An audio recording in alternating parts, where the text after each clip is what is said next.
Hey, I'm Aarti and I'm a second year mathematician at the University of York, and I'm here to tell you about being a course rep. So there are 2 elected course reps per academic year and 1 for each of the joint streams or joint degrees, so for example maths and physics, and we are the liaison between the year group and the department, in our case the Department of Mathematics. Why did I want to be a course rep? Well, I've struggled a lot with my mental health and I just want to help people and be there for my peers because I know how hard it can be and you just feel alone, and I want them to know they're not alone, and I wanted to support them through their tough times. I love helping people and volunteering. I've been volunteering with Scout troops since I was 14 years old and I'm now 21, and I find it really fulfilling to help people in that leadership role and to make changes for our department to better our experience at university. I've gained a couple of skills from this, well, a lot of skills.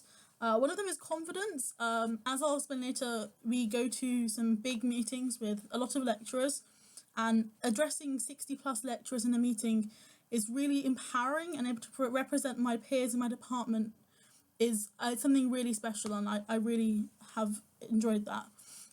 Also teamwork, you work with a team of course reps, the one in your year, your partner, and then also from other years throughout the Department of Mathematics, and it's really, really nice, and you get to learn from your course reps who are more experienced from you, and then as you get more experience you can then teach the younger course reps who are new at the job. And also communication, how to listen to and collect information from my peers and then present them to the rest of the reps and the staff. The way that we interact with students is mainly through a Facebook Messenger group.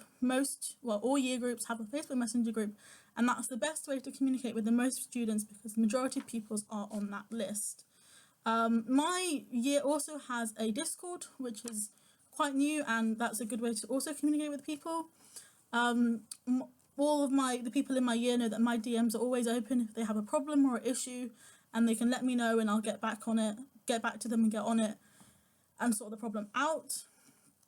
Apart from the standard departmental feedback forms, as reps we also make our own quizzes and questionnaires to gather our own feedback to see if when we have a particular problem, to gather specific feedback about that to then feedback to the department to enact change. The main way we talk to the lecturers, interact with them, is via email if there's a problem, or in our termly meetings. And so there are 3 of those, and they are DTC, SSLC and BOS. So SSLC is the Student Staff Liaison Committee. It's all of the reps in your department, so all the Department of Mathematics reps and a couple of staff members, and it's chaired by your department rep who is also a student. And all the course reps feed back to the few staff members and the department rep, and it's quite informal. It's just a little bit of a feedback session. It happens once a term. It's quite nice and easy. The next step up is the Department Teaching Committee. Again, it's once a term with all the reps and the program leaders throughout the department. And this one we talk through the procedural questionnaires about how the staff have been doing and how the lecturers are going. And also we talk about any teaching and module changes that might need to occur. The final one is Board of Studies, and that happens again once a term, and it's all of the teaching staff in the Department of Mathematics. There's quite a lot of people and it can be quite intimidating, and it's mainly just for discussing and voting on changes to be enacted within the Department of Mathematics. The thing I love most about being a course rep is learning how the department works. I find it really interesting to learn the procedure for a new module being released or introduced, or just the way processes are enacted throughout the department.